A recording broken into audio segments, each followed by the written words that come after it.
You've got to feel like you're drinking through a fire hose here, and I appreciate you being willing to take all of this in. In the interest of time, Whit will be here throughout the conference, so please catch him at lunch or at break with any questions you may have. But I want to go on with our next speaker, who is Bob Woods from the city of Gainesville. He's the Marketing and Communications Director for Gainesville. And he's got a great experience in government, currently with Gainesville and part of that city manager senior management team, but also in the private sector, working as broadcast journalist in Missouri and also in Kansas, and then in the educational realm in that he worked with Mizzou and University of Florida in Gainesville. The idea of this segment is to look at how we connect this process to the citizens themselves, to take public input and be able to involve the citizenry in all that we do here. And with that, is Bob with us? He was here. There we go. Excellent, thank you.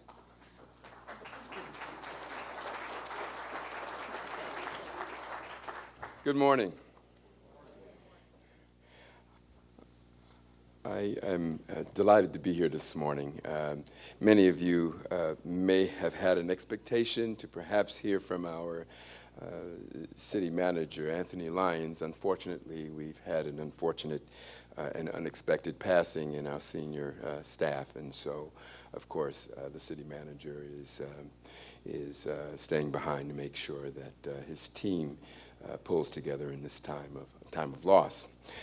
However, I have been volunteered to represent the city of Gainesville, and I will certainly do my best. Obviously, you can see from the title, I am not an economic development officer. I am not an economic forecaster, but I do have, I believe, a fairly strong grasp of what our city manager is trying to achieve in terms of redesigning the city so that it becomes more citizen-centered. And that's really what I'd like to focus on this morning. So in the beginning, we started with one very simple question. How can Gainesville become more competitive? Obviously, like many, many other communities around the nation, we are trying to position ourselves in such a way that we become very attractive to businesses and to corporations that may be seeking a place to relocate their businesses, their enterprises. We're also concerned about making sure that we provide an atmosphere and environment that enables the entrepreneurship that is very strong in our community to really blossom. And so really it was born out of this need to sort of differentiate our community from those within the region generally, and more specifically, differentiate ourselves from other communities in the southeastern United States. And so we really put together a task force of individuals, some 24 individuals from all walks of life within our community to really look at this issue. How can Gainesville become more competitive? And so as we began to look around, we began to look at our own workspaces and our own work processes to try to determine where our areas of opportunity were. And so we started asking some basic questions as we toured facilities, and we would come into a workspace, and this is an example of an area in our planning department. So what would you rather visit? Would you rather visit something like this, or would you rather visit something like that? It's a beautiful facility that houses our planning department. It's the Thomas Center, which is a historic building in Gainesville, built right around the turn of the century, and really is a wonderful place, but we sort of used it to accommodate city offices, and it lost its luster. And so we decided that we really need to make our workspaces more inviting to the public. And so this is where that's going. It's not complete yet, but we're making some progress.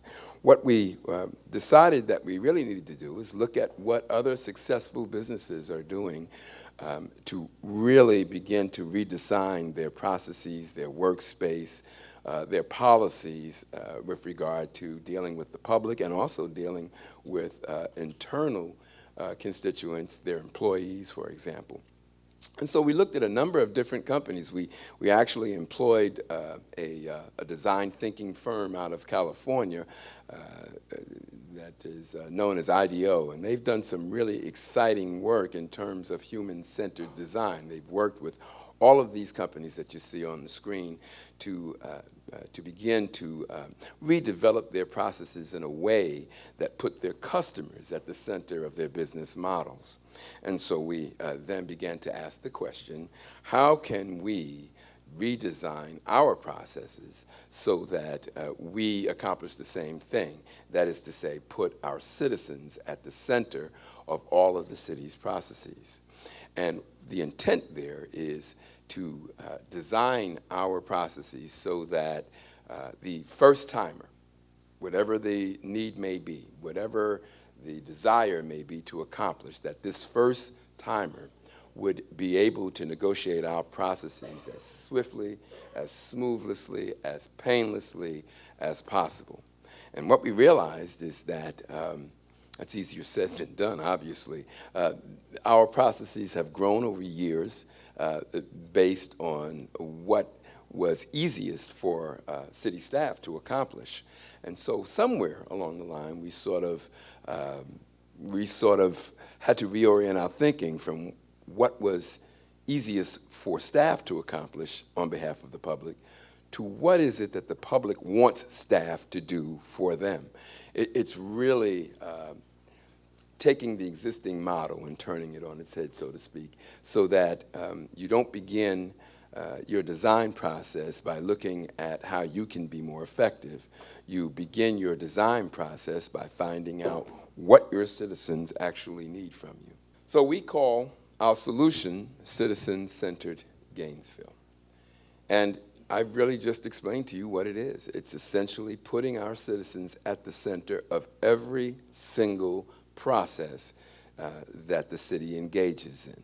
Everything from street repair, road repair, sidewalks, the way that we police. We've moved our policing model to a community policing model. Our fire department is taking a look at, at changing the way it delivers EMS service. We have a changing demographic. Our citizens are aging, frankly.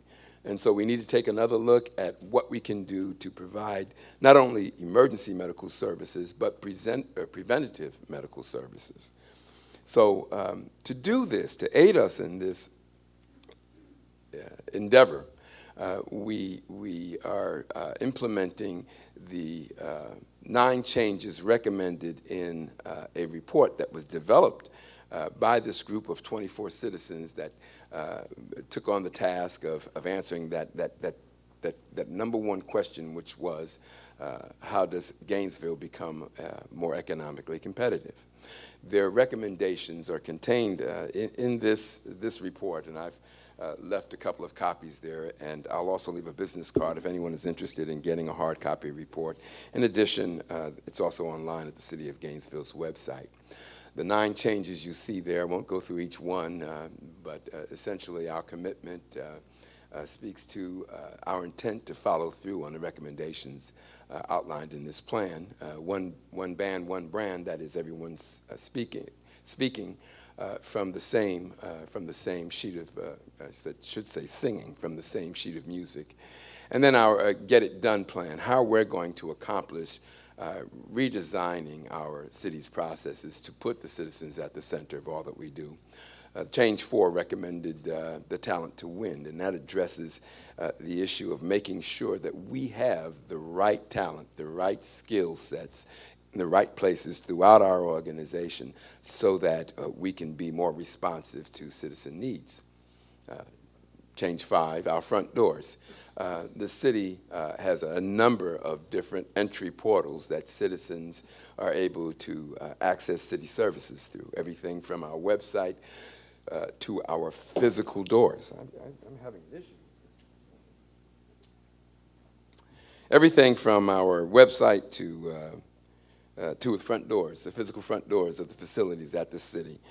We also are very much interested in not only addressing our citizenry on a normal workday routine, but also asynchronous communication with our citizens. So that if someone realizes they have a need or a concern and it's 9 o'clock at night, that they have a way that they can address those issues and concerns with the city of Gainesville. Now, that's not to say that staff is going to be available at 9 o'clock at night to answer that question, but they have a way of contacting us, and then as soon as staff arrives, they are able to respond, acknowledge that students have a request, that citizens have a request, and begin to work on those issues. And so we've done another number of things to make the way that citizens interact with the city easier, if you will, for the user. Change 6 has to do with our policy-making decisions and how, as a policy matter, we begin to grapple with changes that need to occur in terms of our processes and our ability to support the needs, wants, and desires of our citizens. And that has really led to some changes, fundamental changes among the way that our elected officials delve into issues. We have begun something called the General Policy Committee, which is an opportunity for our commissioners to meet in a less constrictive environment than a formal city commission meeting and really get into issues, hear from citizens in a very relaxed atmosphere, and really begin to try to understand what the concerns of the citizenry are. And many of those issues are vetted in that General Policy Committee meeting and before it comes to the City Commission, so that as these issues are addressed by the Commission, they have already been educated and informed about what the issues are, have had some opportunity to have additional dialogue, and then, based on citizen input, are able to arrive at policy decisions. Makes the process a lot less rancorous, a lot less contentious, and I believe is really enabling us to move forward on some very sticky and thorny issues in our community. In addition, our charter officers we have 6 charter officers in the city. They're charter officers because they're written into the city charter, obviously. They include our city attorney, our city manager, general manager for utilities, the economic development director, our city auditor, and of course the clerk of the city commission. And they now meet on a regular basis to try to break down some of the silos that have developed over time at the city of Gainesville and to really facilitate sort of a cross-pollination of ideas related to their specific areas of responsibility. And so what that has done is it has really enabled policy changes to be implemented at a much more rapid pace. And I'll talk a little bit more about that as we move forward.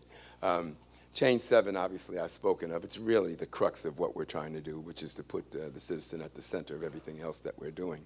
Change 8 has developed a lot of interest throughout the country. We have developed something that we now refer to as the Department of Doing. We have collapsed a number of departments that were formerly traditionally known as planning departments, our development review processes, our comprehensive planning, as well as our strategic planning. We have also included our housing inspection division in the Department of Doing. But it's really more than the sum of its parts. The Department of Doing now serves as a test bed for all of the activities that we are trying to redevelop and redesign with citizen input. And we'll talk more about that in just a moment. Then finally, Change 9 is the Department of Measuring, which is really statistical analysis. So I want to speak a little bit more about our Get It Done plan. How do you begin to fundamentally change the redesign of a municipality's processes? How do we change the way we develop our strategic plan so that we can reflect the change that's desired by our community and by our citizens? So I wanted to talk a little bit about the public input process.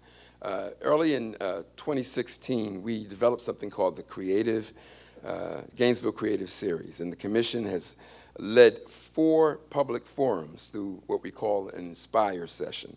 And then, of course, that was followed by a design session and then 2 general policy committee discussions about the findings.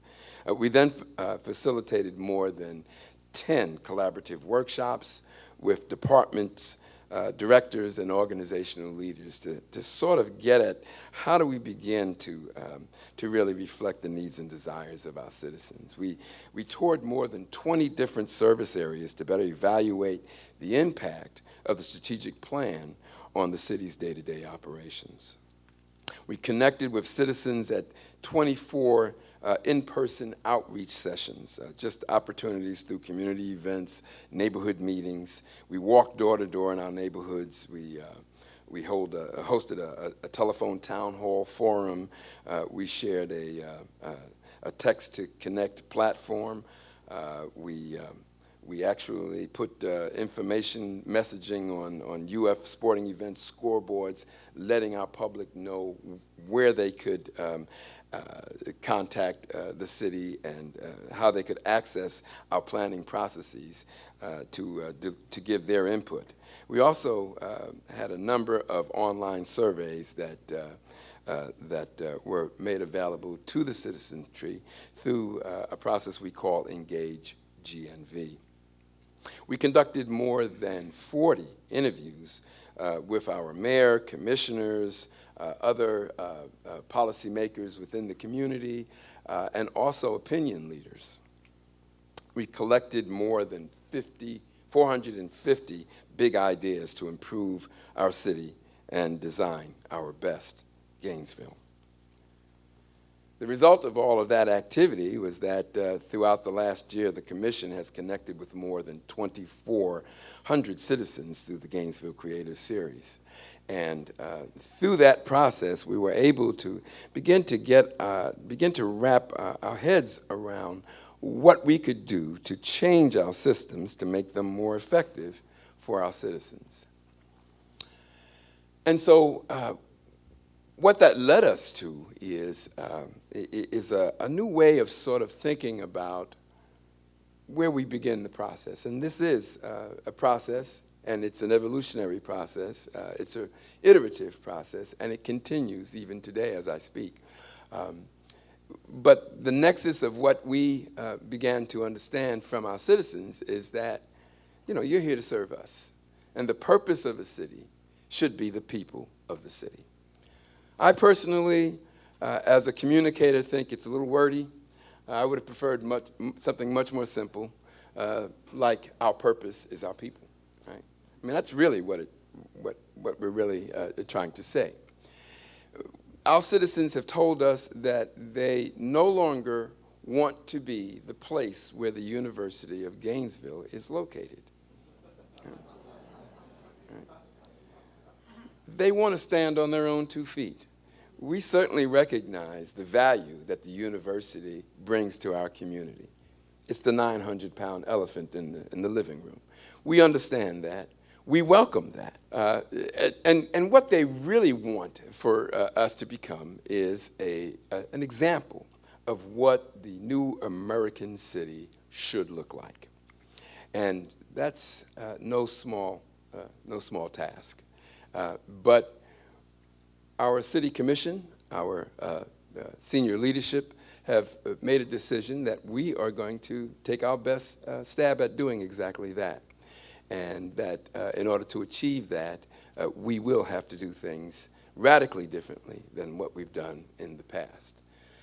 Our process that we've decided upon is to lead a movement by becoming the most citizen-centered municipality in the nation.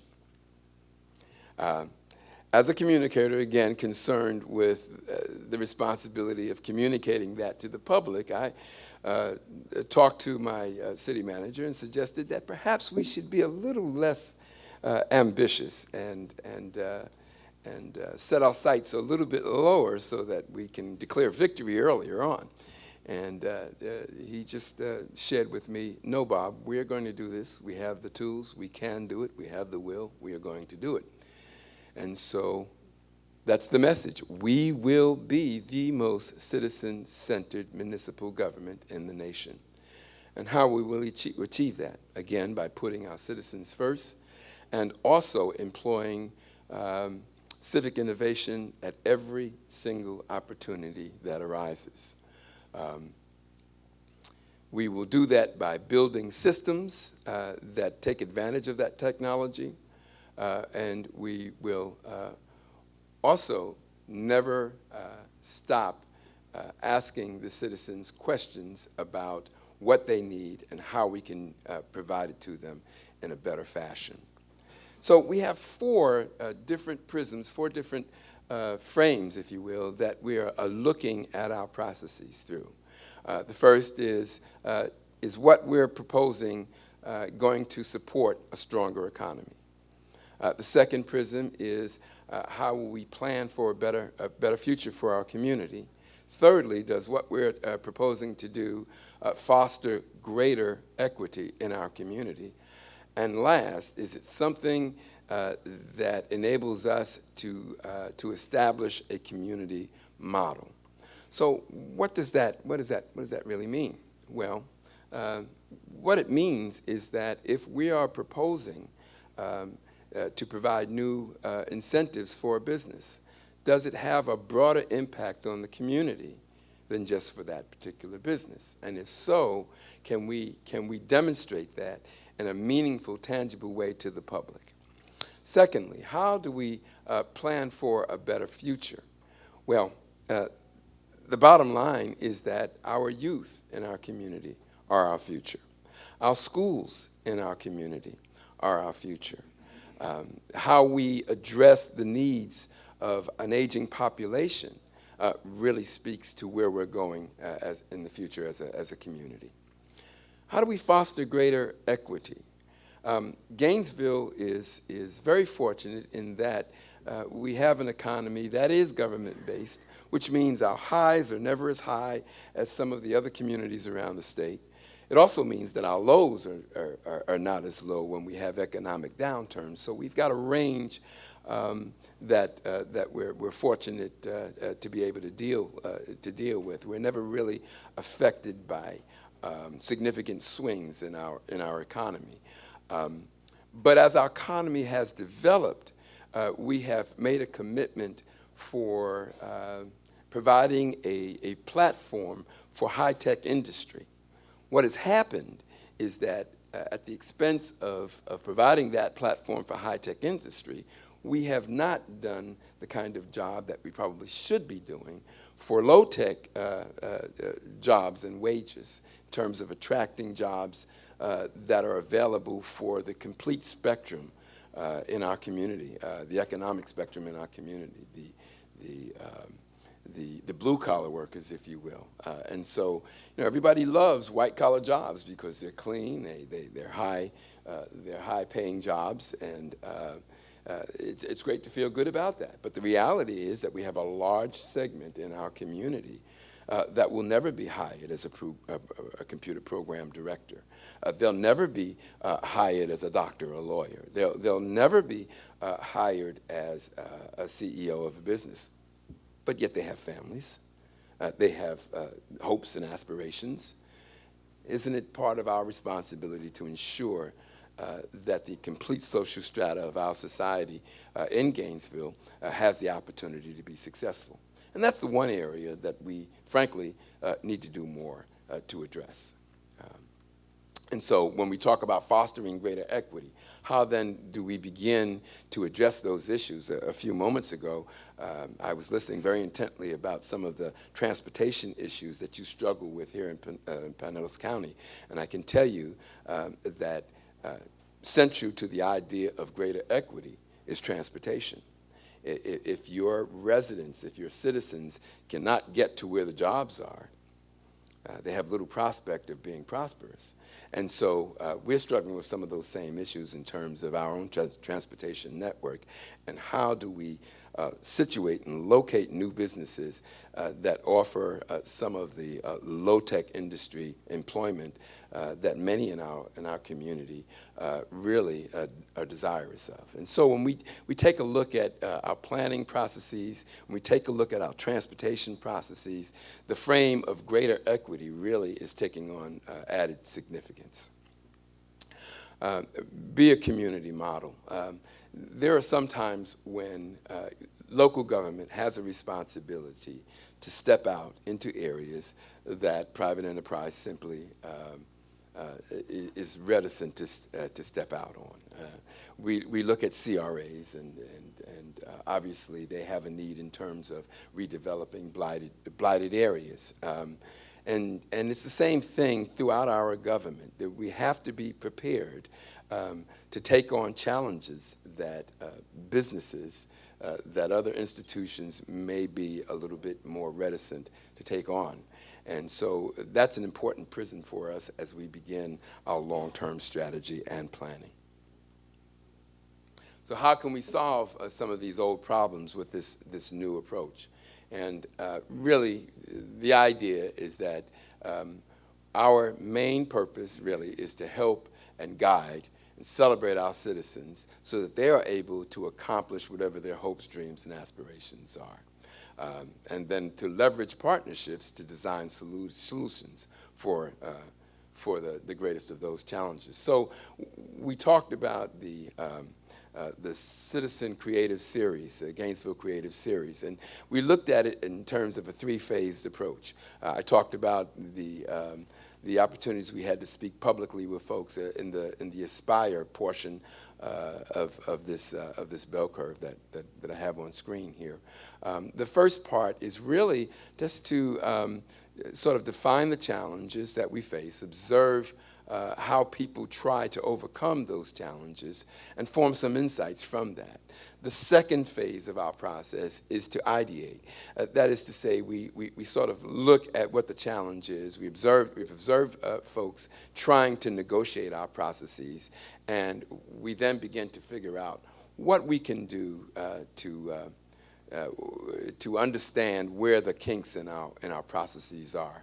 And then we begin to look at how do we solve that. So we frame our opportunities and then begin to brainstorm ideas on how we reinvent a particular process. Then, of course, the third phase is to implement solutions or propose solutions to challenges that our processes present. This is the formula that we look at all of our processes through. And then the last part of it, of course, is to experiment. We don't know that the solutions that we arrive at are going to solve the problem. Part of the solution may work, part of it may not work. Those parts that do not work, we look at again, and we try to go through the process again for that portion that didn't work until we arrive at a solution that does work. What I can tell you is that this idea of iteration is something that does not come easy in terms of implementing it on a daily basis as we try to perform daily operations. Our staff are oftentimes frustrated because the process takes time to go through. And I can tell you that it's challenging for people who have worked 20 years in an organization to suddenly be challenged with being comfortable with ambiguity. It is a challenge. But we have found that as we go through the reiterative process, that our employees, our staff, our public, because the same thing occurs for our public, right? I mean, the reality is they want it done, and they want it done yesterday. And so when you tell them, well, we're working on changing solutions, changing our processes, but it's not an overnight process, they are not as understanding as we would like them to be. But the fruit of the labor is that when we arrive at the solution, it is a solution that has been arrived at with citizen input at every step of this process. And as a result, they take ownership of the new process. And our initial response has been that citizens overwhelmingly believe that this is the right direction to move forward on. And so we're continuing to use this system to redefine our processes. We've done a number of things to change some of the areas that were recommended in that initial Blue Ribbon report. We've conducted a website usability study on our front doors to determine where citizens are accessing us on our website platforms. That of course includes our social media sites. It includes internal portals as well as external portals. We have begun implementing a mobile city hall system where we have representatives from core units in city government travel to neighborhoods and open shop. We promote that before we do it so that our citizens know we're coming, and it saves them the opportunity, saves them the need to travel to City Hall to get work done that they would like to see done. We've redesigned the Thomas Center, and we continue that redesign, as I said, to make it more citizen accessible. The talent to win. We have created two new departments in city government, the Department of Doing and Strategic Initiatives, and I'll talk a little bit more about Department of Doing in just a moment. We've also engaged in civic innovation opportunities, including collaborative planning. We're giving structure to a collaborative process that involves our community institutions. It involves the University of Florida. It involves Shands Healthcare and a number of other large, high-visibility community institutions. We are also embarked upon a volunteer corps with the University of Florida to take advantage of students who are interested in assisting their local government in a number of different areas.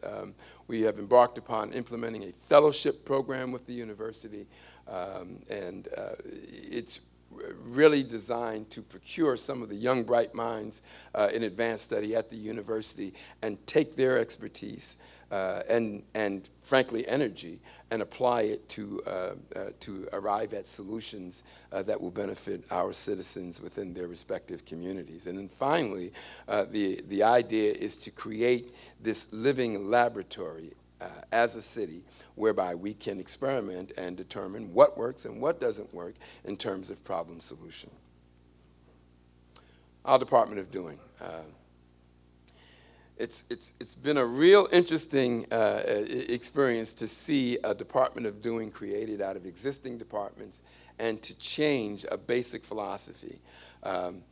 Those of you in the room that are planners understand that, frankly, you know that there are methodologies that you use that have developed over time, are time-tested, and there are processes that you know work. The problem is that in our community, at least, our developers were telling us that those processes were stifling economic development because of the length of development review processes, the time it took to get inspections done, the office hours, traditional office hours didn't work for many construction projects, number of different issues that were directly related to the way that our zoning processes, our development processes were occurring. And so what we tried to do is listen to that constructive criticism and feedback and begin to reshape the way we deliver that service. And so it was decided that what needs to occur is that we need to have a more robust integration of our development review processes, a more robust integration of our inspection processes, so that it all becomes one seamless process that is designed around the needs of our development community. But with the ability for the first-time user to negotiate that process without any specific level of expertise or skill set. And so what we decided to do was employ technology, as we talked about earlier, civic innovation. We have an open counter now app on our website, which basically allows the first-time user of these services to take a look at our zoning processes to determine, for example, I want to open a restaurant. How do I begin? Well, you come to our zoning portal, and it's very intuitive. You begin to just work through that process to determine where you would be able to site a restaurant, or what areas in the city are zoned for that particular type of business. And so you begin simply by a very simple process. What type of business are you planning to open? And put that information in, and then there are a series of questions that ultimately lead you to the areas where you could site that business, down to the street. And so here's another example here. You can see that all of the portions that are located on the map in green are places where a particular restaurant could be located. And if you know your address, you could actually put your address in, and the map will zone down using GIS systems to the particular area of the city that you have an interest in locating your business. We now have online chat with a planner, and so we're able to talk in real time with citizens who may have questions about the planning process and get them on the right path, on the journey path toward their destination. We have implemented a system called Project Docs. This enables planners to follow the planning process and get updates on where their project is in the planning process through Project Docs. Those of you who are familiar with this, it's really a wonderful tool. We've been getting a lot of great feedback from our development community regarding this new advance and civic innovation in terms of our planning processes. And you can see from this particular slide that you are able to actually look at each planning process and find out where your project is in that process. So if you have questions about density, if you have questions about height requirements in any given area, that information now becomes readily available to you, and you can see where what recommendations are being made by city planning staff with regard to your particular project. So how do we really complete this process? Well, the Department of Doing is our test bed, as I mentioned earlier. They are the ones that are sort of blazing the new trail in terms of not only the process for how we will change our processes, but also the process by which we work with our community partners to implement the change that they tell us that we want. Obviously, one of our biggest partners is the University of Florida, and we have worked with them to develop their strategic initiatives. They've worked with us to develop ours. And so now we're at a point where we really have congruency on a number of areas. The 4 areas that we really looked at were, one, how do we become this new American city? What projects can we work on together that are projects that city assets and assets from the university can be multipliers for economic development. We looked at what we could work on together to develop stronger neighborhoods in our communities. And finally, the whole issue of stewardship of our environment. So these are a few of the things that we're doing in conjunction with the university. We are engaged in collaborative planning.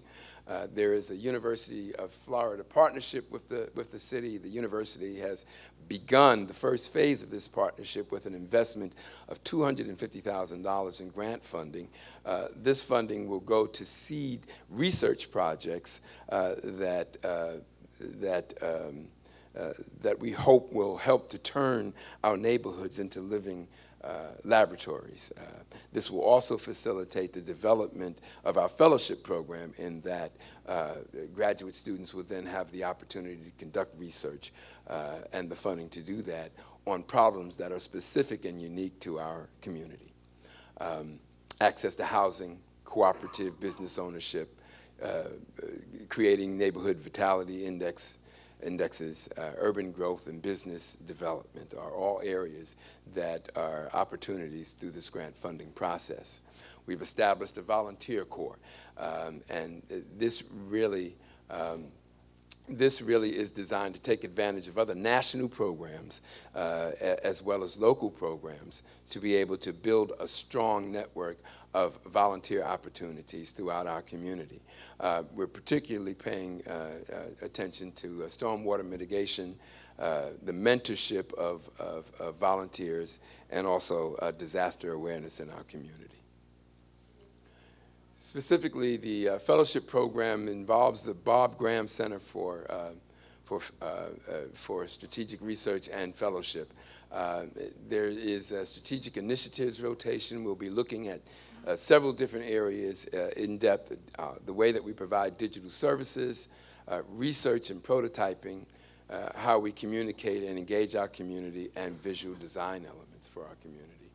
And then finally, as I talked about the Smart Cities Lab, how UF and the University of Florida and the Florida Department of Transportation are working with the city of Gainesville to explore new transportation modalities. We have a very interesting program. We're taking a look at automated vehicles, and so we're looking at how we can use our traffic management system, which has been completely redesigned, $18 million project with federal money, with state money, and through the university, so that we can begin to explore how our traffic signalization system is able to communicate directly with individual vehicles and be able to provide information about routes, about emergencies. And there are a number of other applications that they're going to explore in terms of being able to be in touch with constant communication with individual vehicles on our traffic grid. Advanced computing and information systems.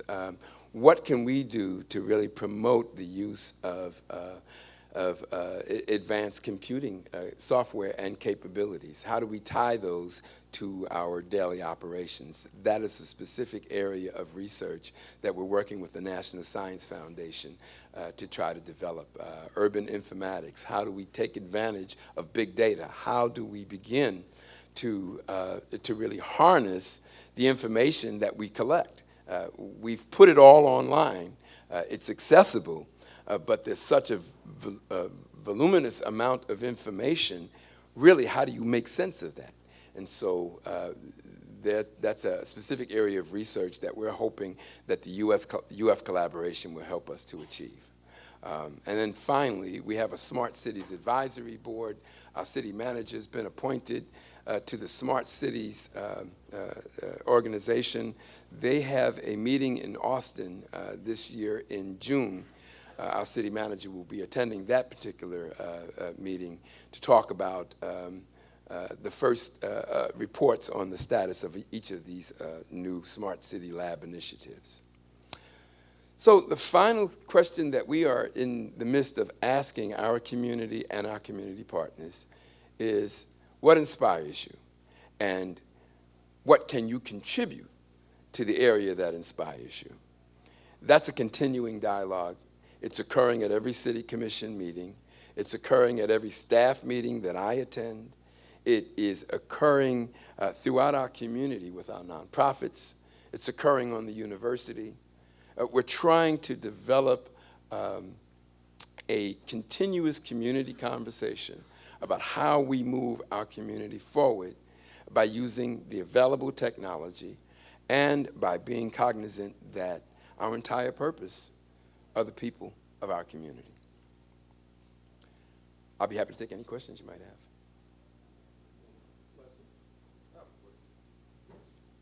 Thank you for being here. I'm Ken Wells with the County Commission.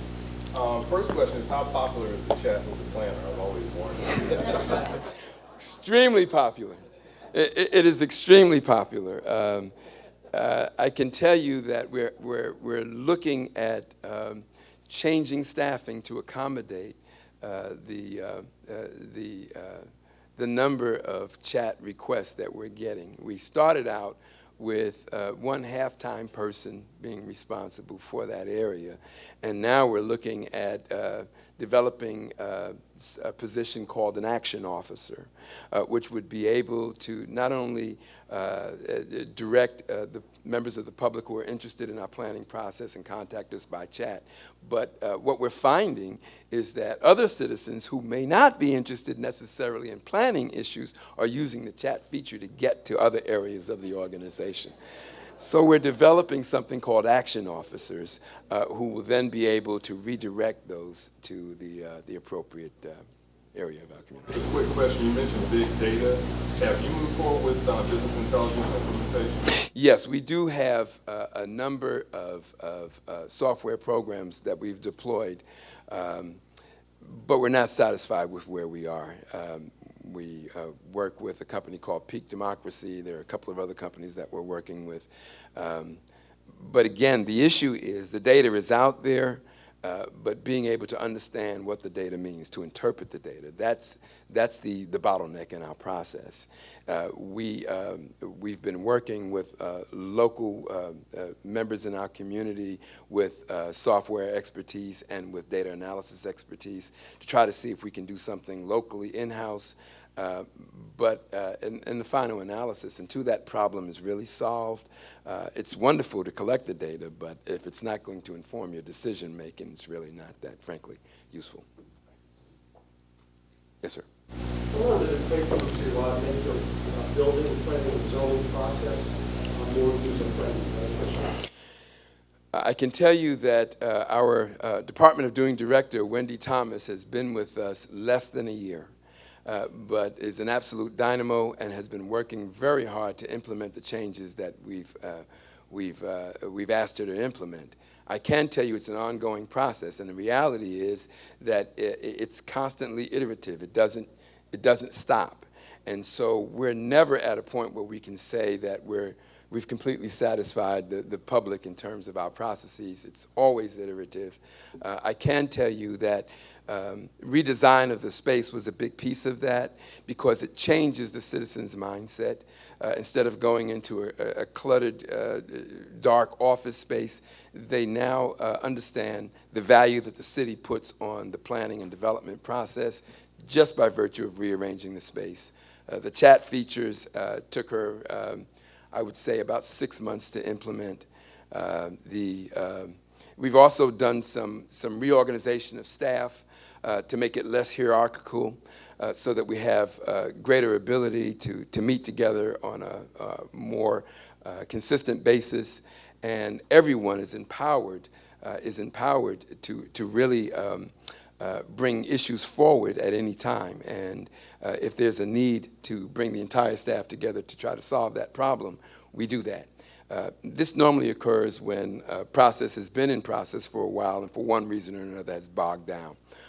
We bring the entire staff in, we figure out what we need to do to move the project forward. And so that's been very effective. Thank you very much for your time this morning.